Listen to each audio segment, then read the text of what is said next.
So my name is Adam Openshaw. I'm the Deputy Chief Fire Officer of South Wales Fire and Rescue Service. I think courage takes on many forms. We talked in the discussions this morning around how some of the sector leaders at the moment, chief fire officers, there's a real sea change in the way they're approaching some of the really difficult topics. So we've seen chief officers acknowledging historical institutionalised racism, for example, which is something, from my time in the fire service that was never really discussed or never really kind of owned in such a way. So I think there's some really brave sector leaders out there that are kind of acknowledging that at the moment. But I think courage also is on a day-to-day level in having in the roles that we occupy as principal officers, for example. Our staff very often have the courage to tell us and call out sort of poor behaviour and make us aware of what's wrong. And it's about us having the courage to do the difficult things that really make a difference to kind of righting those wrongs as well. I think that sometimes as senior leaders in the sector, we're very busy. There's a lot of pressure. There's a lot of political kind of pressure on us to achieve what it is that we need to run the service holistically.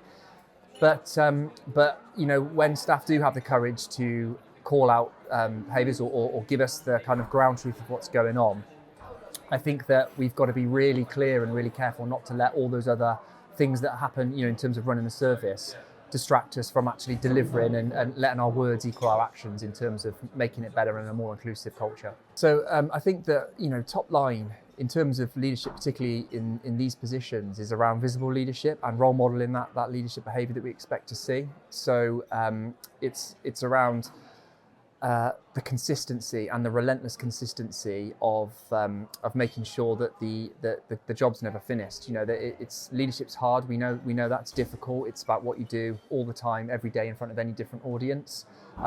So making sure that your workforce understand what the kind of goal is and what the vision is here, but relentlessly keeping that consistency so it breeds trust and confidence within the workforce that we are going to deliver on those objectives. I think AFSA's been really, really supportive and really, really pivotal, particularly to the work that we achieved here in Gloucestershire, but also the work that we're going to be doing in South Wales Fire and Rescue Service as well. It just opens up a level of support that perhaps wouldn't be there were AFSA not around.